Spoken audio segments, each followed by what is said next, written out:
Rivers are so important to not only the habitat, animals and natural environment.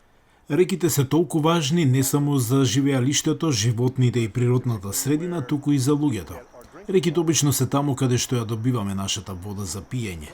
Речиси цел живот се занимавам со работа за реставрација на животната средина и сето тоа ме доведе овде, работејќи на цела плејада проекти ширум светот.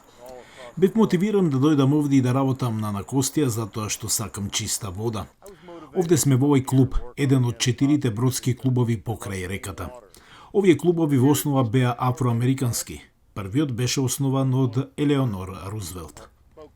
Ние сме на урбана река, ние сме мал слив. Сливот се разбира е она област на копно во која целиот дожд што паѓа доаѓа до заеднички излив. How you doing, man? There's almost 1 million people that live in our watershed. Речиси милиони луѓе живеат во нашиот слив. Имаме многу поголема густина. Навистина ги поместивме границите на она што го направивме со овој слив. Нема равнотежа, но напорно работиме да ја вратиме. Овој пропуст е комбиниран прелив на канализација за североисточниот граничен тунел.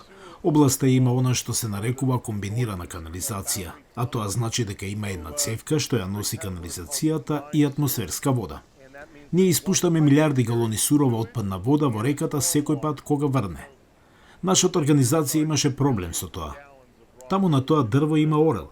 Водата во Вашингтон денес е под уредба за согласност за запирање на тие излевања.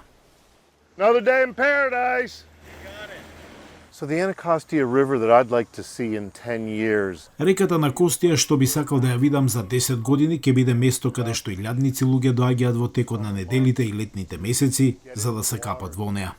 За мене тоа е многу духовна врска, не само со реката и бреговите и областите околу неа, туку и со чистата вода.